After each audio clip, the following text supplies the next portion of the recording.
Hello, you're listening to On Israel in Al Monitor. I'm Ben Caspit from Tel Aviv. Cyber. Most of us hadn't heard the word until a few years ago.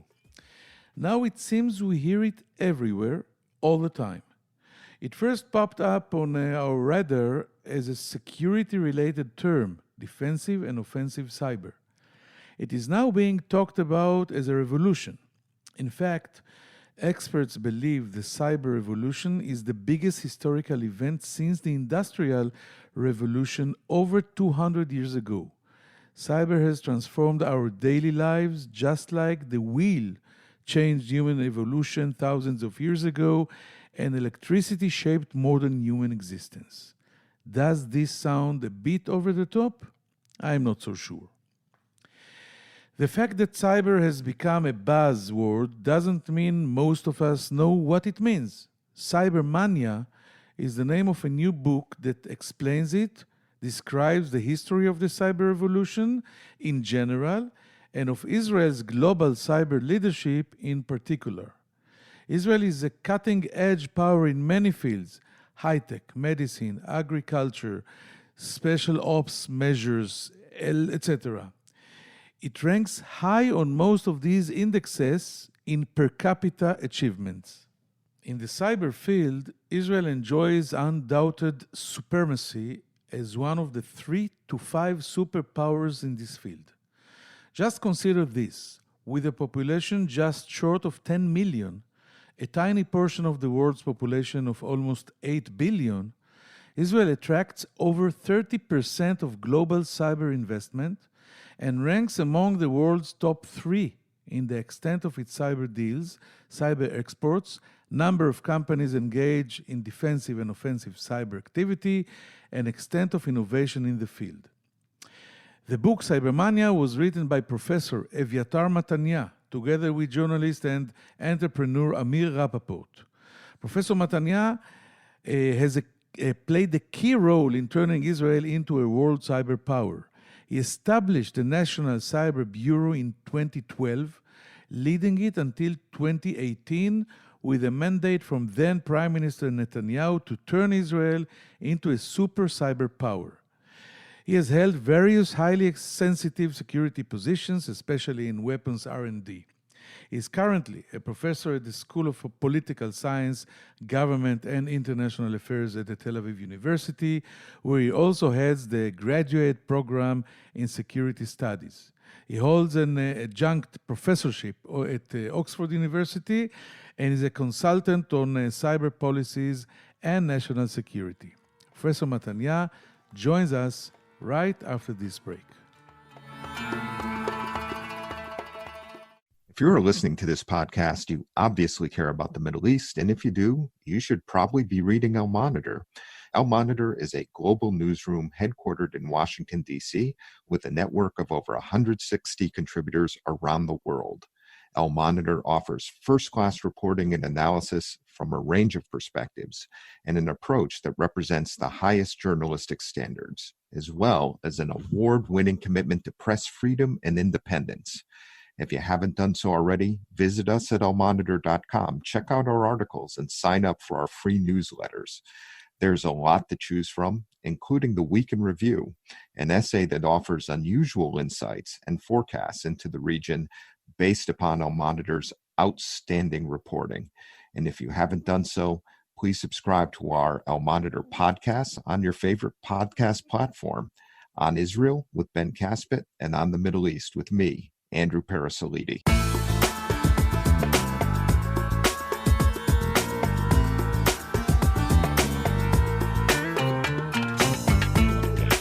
Now I'm happy to say hello and welcome Professor Eviatar Matania. Thank you for joining us here in Israel in Al Monitor. Shalom, how are you, Professor? Thank you, Ben. It's a privilege to be here with you. I'm fine and looking forward to our discussion. And we are talking cyber, and we're talking the recent book that is making a lot of buzz here in Israel, Cybermania, written by you and my colleague Amir Rapaport, the journalist and the entrepreneur. And first question, before diving into the details, is what brought you now, the timing, what was the trigger that brought you and Amir to go to this project and invest all the time and energy to bring us this book? And how do you write a book like this in two? So first, thank you for this question, because I think that it's very interesting. What stood in front of our eyes was that the last decade was something like a revolution, a global revolution, because cyber became so important to our lives, and a lot of human activity has been transformed into the cyber domain. And second was the role that Israel has played during this decade, becoming one of the global leading powers in cyber in general and cybersecurity in particular. And these two, I would say, these two issues together brought us to write this book, and to emphasize first what the cyber revolution is. Second, what happened during this decade, the history of this decade. And third, the role of Israel in this decade and in the global world. Regarding your question about our partnership, I think that Amir and I complement each other because I bring I would say, the strategic view, from the top of the mountain, and how government think about these issues about technology in general and cyber in particular. And I was there to create and bring Israel into its position in cyber. And Amir brings the view from as a platform, because he's the entrepreneur of Cybertech, which is a platform of industry, academy, technologies that deal with cyber all the year, all the time. And he sees the industry, the business sector very well. Together, I believe that you bring a very interesting non-fiction story to our readers.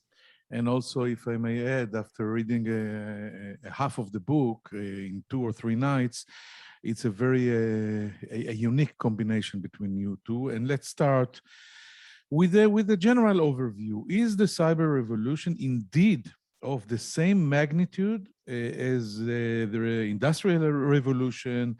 And is its impact on our daily lives as decisive and dramatic? So this is, I find this question very interesting and quite challenging. I would start with point towards 2 topics from the Industrial Revolution, just as a symbol to what happened during the Industrial Revolution, which is too long to talk about, but think about it. The Industrial Revolution freed us from our total dependence on our arm, on our force, the human force. And it also changed the whole nature of the value pyramid. I mean, no more just land was important in order to be rich man, but energy resources and the ability to produce products and services. Now look at the cyber. The cyber is freeing us from our total dependency on the physical dimensions, because we created a man-made virtual domain, which a lot of human activity is going into. And the second issue is the changing in the nature of the value pyramid again. It's not just fuel and products and services, but no, what underlies everything is the data, and we need algorithms, and we produce knowledge. So the rich man is not just the one who has energy resources and fuel and knows what to do with them and have hence factories, but no, those who have data and know what to do with data and how to produce knowledge and wisdom out of data. And if you look at this new domain, the man-made domain, you can see that, for example, Shopping has been partially transformed into this domain and not just what we were used to. Financial, most of it is currently inside the new cyber domain. And social media was not here before we had this new domain of human activity. So if I may summarize my answer to you, is that more and more human activity is going into this virtual man-made new domain. And I believe that during the years, we will all have both a real presence and a virtual presence inside this domain. And in 10 to 20 years, we see it as very similar to the Industrial Revolution. The cyber phenomenon will be a revolution much like the Industrial phenomenon revolution that we saw 150 years ago. And it's fascinating, and I cannot imagine how will it look like. I wanted to say 50 years from now, but it is also one of the phenomenon of this era is the shortage of time. Things happen within, once you had to wait 50 years, now it's maybe 50 days. But let's go on. Yes, and Ben, just to add to it, think about it, during the agriculture era, it was the same, more or less for 12,000 years. Children made the same as their fathers, and most of the population needed to work for us to have food. So, and then in just 100 years, everything was changed, and the pace of the cyber, yes, it's years, not tens of years, but years. Exactly. Everything changing. Think about 2007, where the first iPhone came into the market, and see your life now and before 2007, and think about how in a decade everything will change. Unimaginable. It's exactly like this. And you were there when Israel decided to set a tone and lead the cyber field. How did this come about? And is Israel truly a dominant cyber power in global numbers, not only per capita, like we used to say? When we measure Israel, we always add per capita. So maybe the number is not so big, but if you will translate it to our population or our size, in cyber, it is the global number, and we are there. And I wanted you to explain me, how did it happen? Because you were there. So yes, I think the incredible phenomenon that we saw in cyber in Israel is that this is the first issue where Israel is a real player, not just per capita, but in absolute numbers. And just for example, 40% out of the global investment in cyber, the private ones, reach Israel, 40%. So we are the first in the world. And 1/3 of the world unicorns, private companies, that the market share is more than $1 billion, 1/3 of them belongs to Israel. So these are real numbers of a global power. This is the first time where we are there with absolute number and not just per capita. So if you think about it, I would like to point towards the fact that it was a hard work, a decade of very hard work, which was based on the basic capacities Israel had in technology in general and in ICT, information and communication technologies in particular. And above this, we created the ecosystem, which changed everything. We started in 2010 with think about it, $60 million only investments in cybersecurity companies. Now we are in several billion of dollars a year. We started with almost no research in our academy in cyber. We had something in cryptography and in cyber, very small numbers. Currently, due to the 6 research centers that we have established, we have hundreds of research every year, which is again in absolute numbers. There was almost no focus on cybersecurity a decade ago. We called it information security. It was there, but it was not so important from the governmental perspective. No regulation, no thinking about a national strategy for cybersecurity. And after a decade, we are there, and not just inside Israel with 50 new units inside the government to defend the sectors, all the sectors in Israel in cyber, not just the Israel National Cyber Directorate and technologies and startups. We are not just in Israel, but we are known around the world as one of the leaders in cybersecurity. We were not there a decade ago. And of course, cyber is a new way of war. You know, the IDF is struggling for the last, I would say, 5 to 7 years, if there is a need to establish a new force, a new arm, what we call, for cyber, or just to let it be inside the current units. But we think about it, we are there.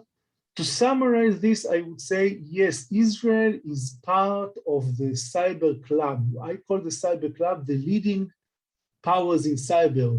Of course, the US there, Russia and China, the superpower, the great powers lead the cyber club, but Israel and United Kingdom and several others are there also leading. We lead in some numbers, in other places we are part of the 5 leading powers, but yes, I think we are there, and not just per capita.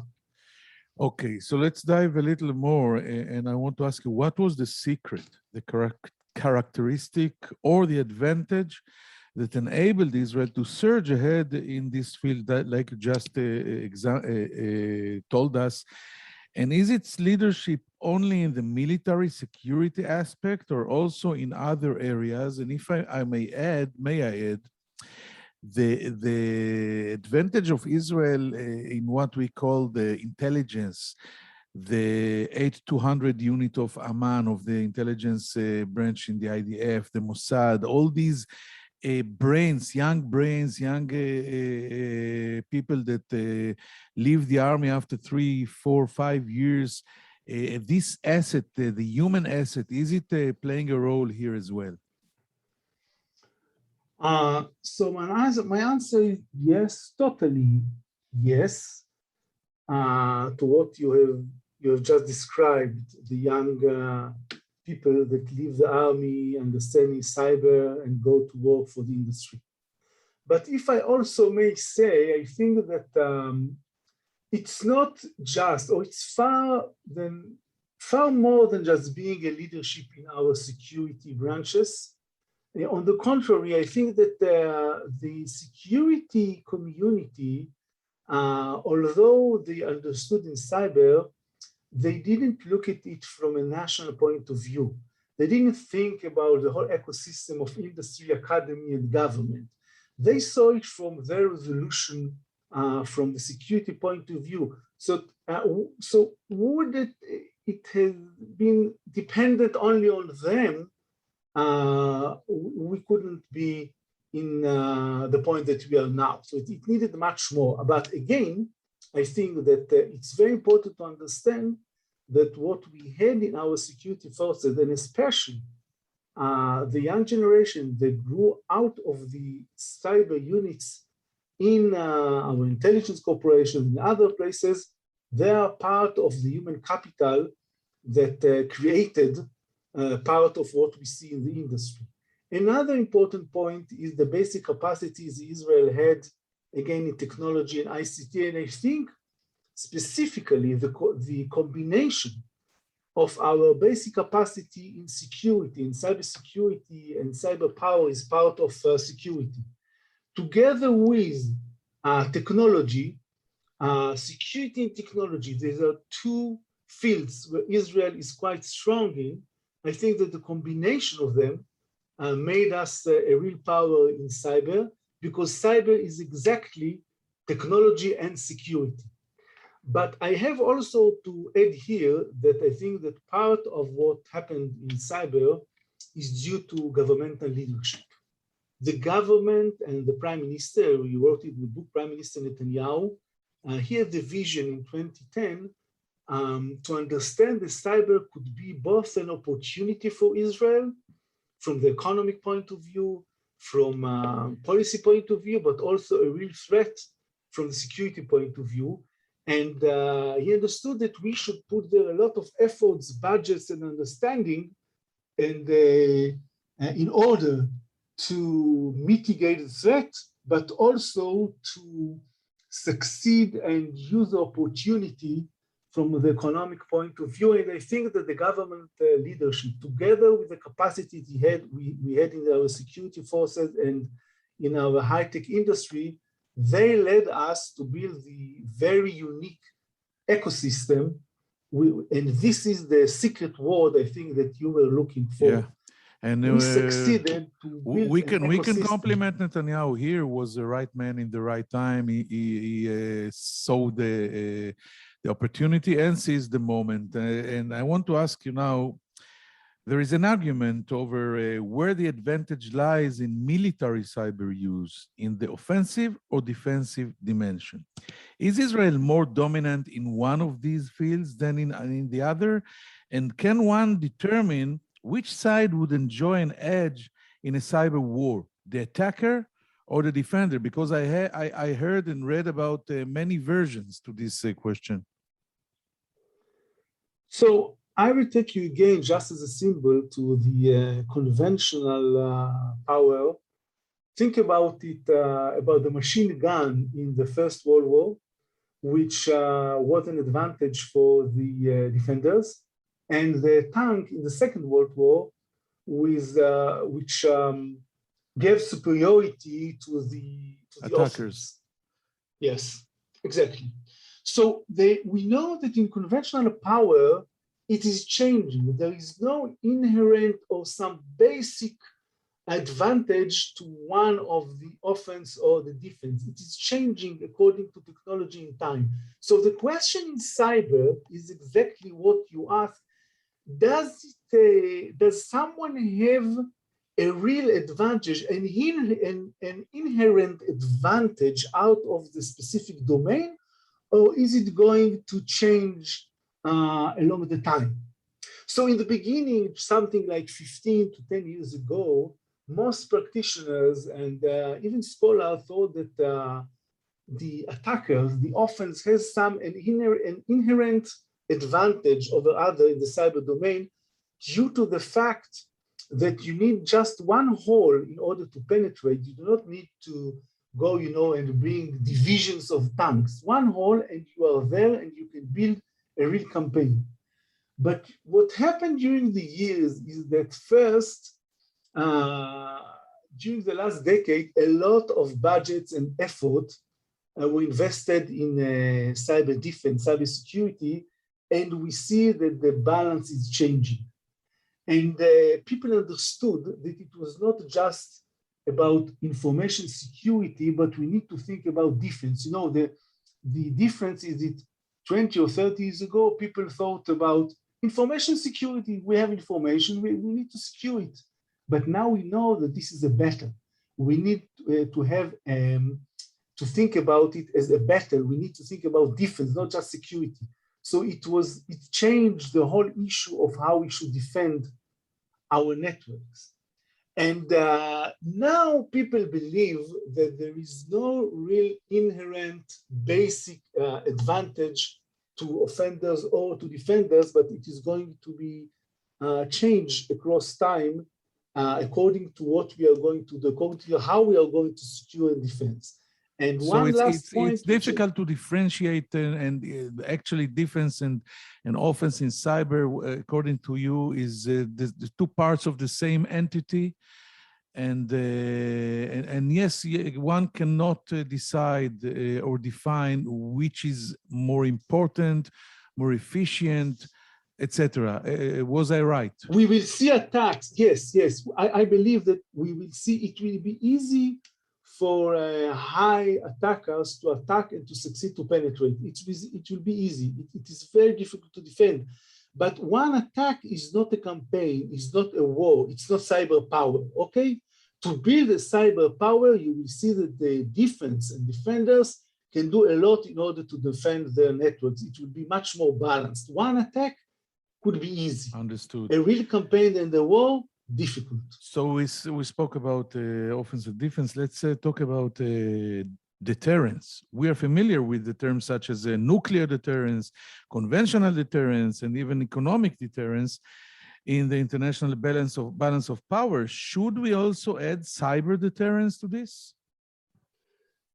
You know, this is something that a lot of scholars deal with. If you talk about nuclear deterrence, you talk about MAD, what you call MAD, which is mutually assured destruction. And you know, this is what we call deterrence by punishment.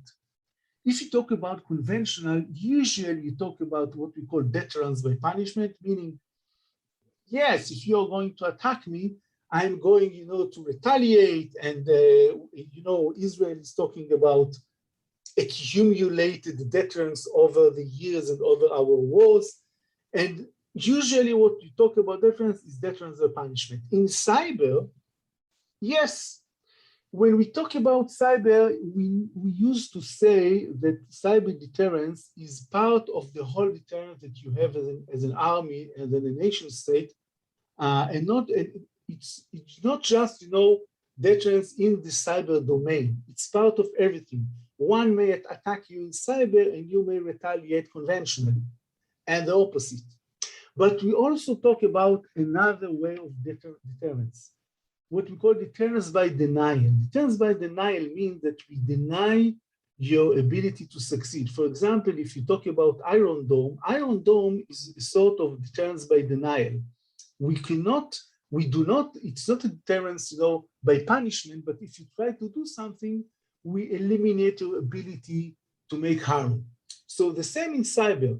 People believe that building a very strong cyber defense would be what we call deterrence by denial, meaning that you know that although you try a lot, you will be able to attack, you will be able to penetrate, to do something, but not to cause a real harm, not to harm our critical infrastructures or to take us onto our knees.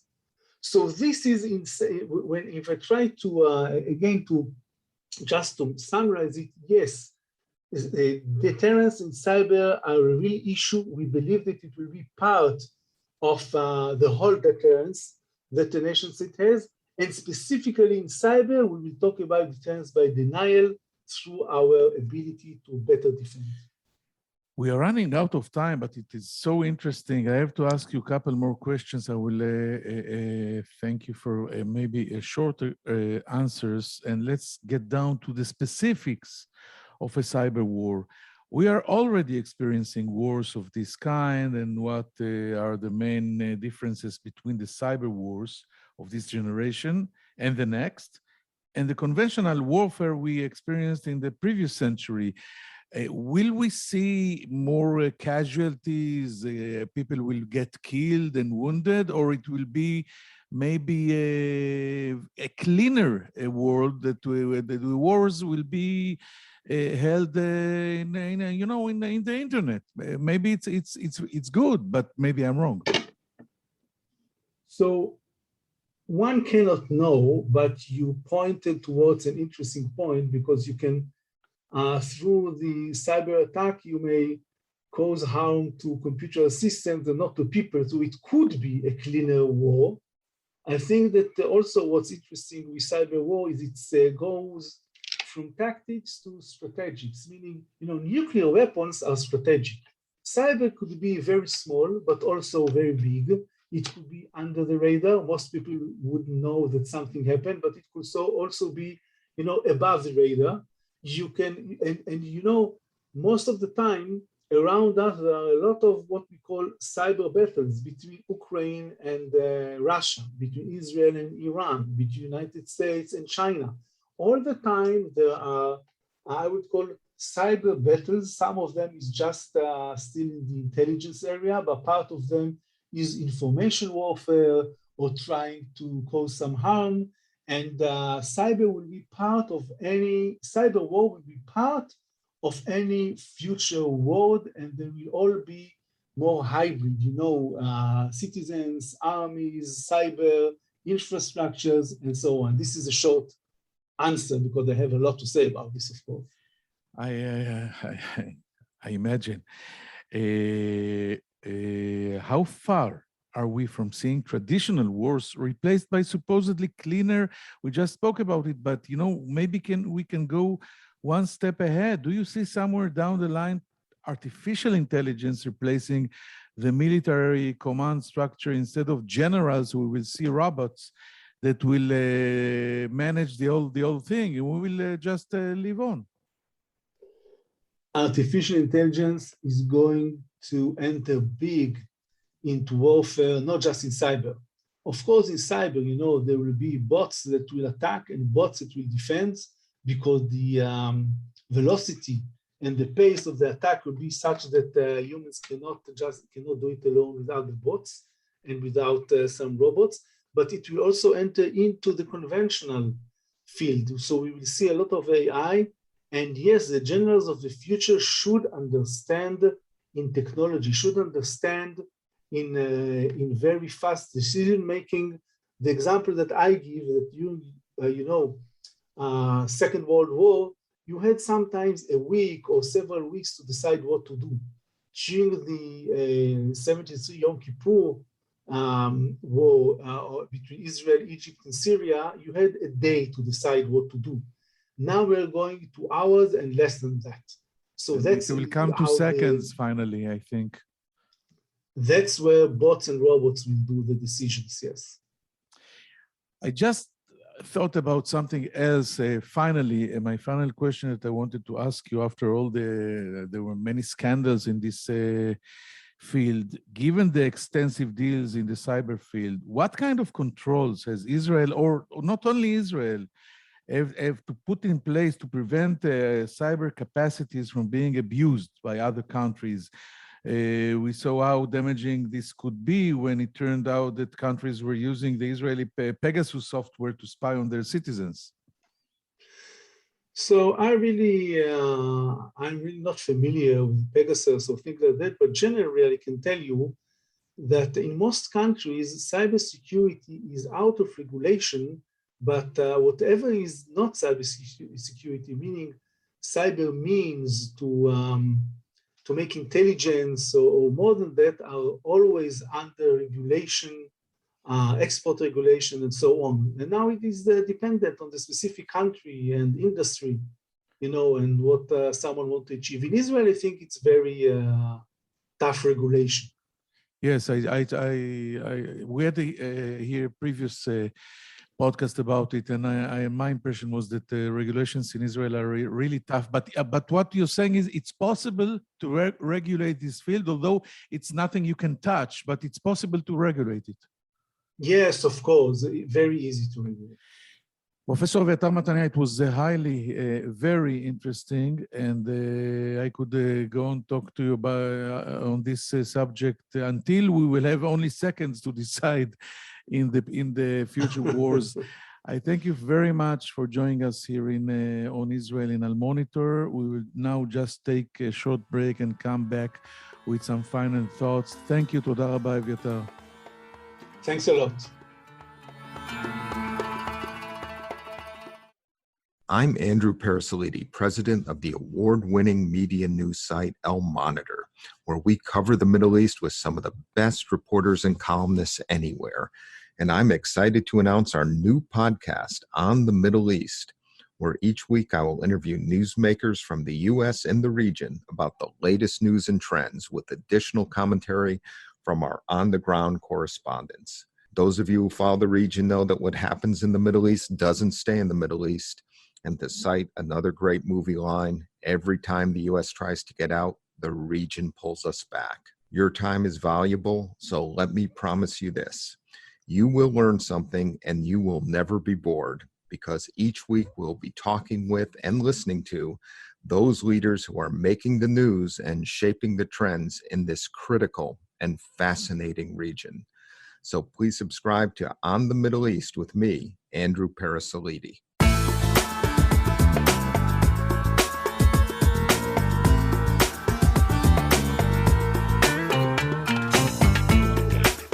Thank you for staying with us. Our guest today is really the man to ask anything about Israel being such a dominant cyber superpower. He was there in the decisive decade that he calls the decade of revolution between 2010 and 2020. And he is actually one of the major responsible guys of this Israeli success. And when I asked him about the comparison between the industrial revolution and the cyber revolution, he agreed. He said that the industrial revolution freed us from the total dependence of us in human force. Not only land is important, not only power, but also the machines. Now, in the cyber revolution, it freed us from the total dependence on the physical dimension, the physical presence. Now, what is decisive is data, data knowledge, the digital domain, and data is a weapon and a vital asset in all our human challenges.